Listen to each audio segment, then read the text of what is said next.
പാലക്കാടിൻ്റെ ഹൃദയഭാഗത്തായി സ്ഥിതി ചെയ്യുന്ന കോട്ടയാണ് പാലക്കാട് കോട്ട. ഈ കോട്ട പുരാതന കാലം മുതൽക്കേ തന്നെ നിലനിന്നുവെന്ന് കരുതപ്പെടുന്നു. എങ്കിലും കോട്ടയുടെ ആദ്യകാല ചരിത്രത്തെക്കുറിച്ച് വളരെ കുറച്ച് വിവരങ്ങൾ മാത്രമേ ഇന്ന് അവശേഷിക്കുന്നുള്ളൂ. ഇവിടുത്തെ ഭരണാധികാരിയായിരുന്ന പാലക്കാട് അച്ഛൻ സാമൂതിരിയുടെ ഒരു ആശ്രിതനായിരുന്നുവെങ്കിലും 18-ാം നൂറ്റാണ്ടിനു മുൻപ് സ്വതന്ത്ര ഭരണാധികാരിയായി. 1757 അദ്ദേഹം സാമൂതിരിയുടെ ആക്രമണ ഭീഷണിയെ ചെറുക്കാൻ ഒരു കൂട്ടം ആൾക്കാരെ മൈസൂർ രാജാവായിരുന്ന ഹൈദരലിയുടെ അടുത്തേക്ക് സഹായം അഭ്യർത്ഥിച്ച് അയച്ചു. ഹൈദരലി ഈ അവസരം ഉപയോഗിച്ച് തന്ത്രപരമായി പാലക്കാടിൻ്റെ ഭരണം പിടിച്ചെടുത്തു.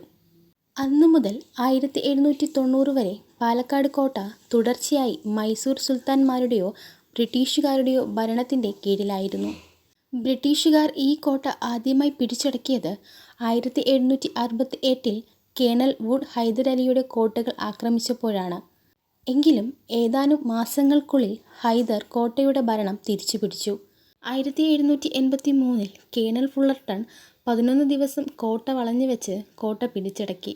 എങ്കിലും അതിനടുത്ത വർഷം കോട്ടയുടെ നിയന്ത്രണം ഉപേക്ഷിച്ചു. പിന്നീട് കോട്ട സാമൂതിരിയുടെ സൈന്യത്തിന് കീഴിലായി. 1790 അവസാനമായി ബ്രിട്ടീഷുകാർ കേണൽ സ്റ്റുവർട്ടിൻ്റെ നേതൃത്വത്തിൽ ഈ കോട്ട പിടിച്ചടക്കി. ഈ കോട്ട പുനരുദ്ധരിച്ച ബ്രിട്ടീഷുകാർ ശ്രീരംഗപട്ടണം ആക്രമിക്കുവാൻ ഒരു താവളമായി ഈ കോട്ടയെ ഉപയോഗിച്ചു. 19-ാം നൂറ്റാണ്ടിൻ്റെ മധ്യം വരെ കോട്ട ബ്രിട്ടീഷ് സൈന്യത്തിൻ്റെ സംരക്ഷണയിലായിരുന്നു. 1900-ൻ്റെ തുടക്കത്തിൽ കോട്ട ഒരു താലൂക്ക് ഓഫീസായി രൂപാന്തരപ്പെടുത്തി. കോട്ടയ്ക്കും പാലക്കാട് ടൗൺ ഹാളിനും ഇടയ്ക്കായി ഒരു വലിയ മൈതാനമുണ്ട്. ഇത് കോട്ട മൈതാനം എന്ന് അറിയപ്പെടുന്നു. ഒരു കാലത്ത് ടിപ്പു സുൽത്താൻ്റെ ആനകൾക്കും കുതിരകൾക്കും ലായമായിരുന്നു ഈ മൈതാനം. ഇന്ന് ക്രിക്കറ്റ് മത്സരങ്ങൾ, പ്രദർശനങ്ങൾ, പൊതുസമ്മേളനങ്ങൾ തുടങ്ങിയവ നടത്താൻ ഉപയോഗിക്കുന്നു.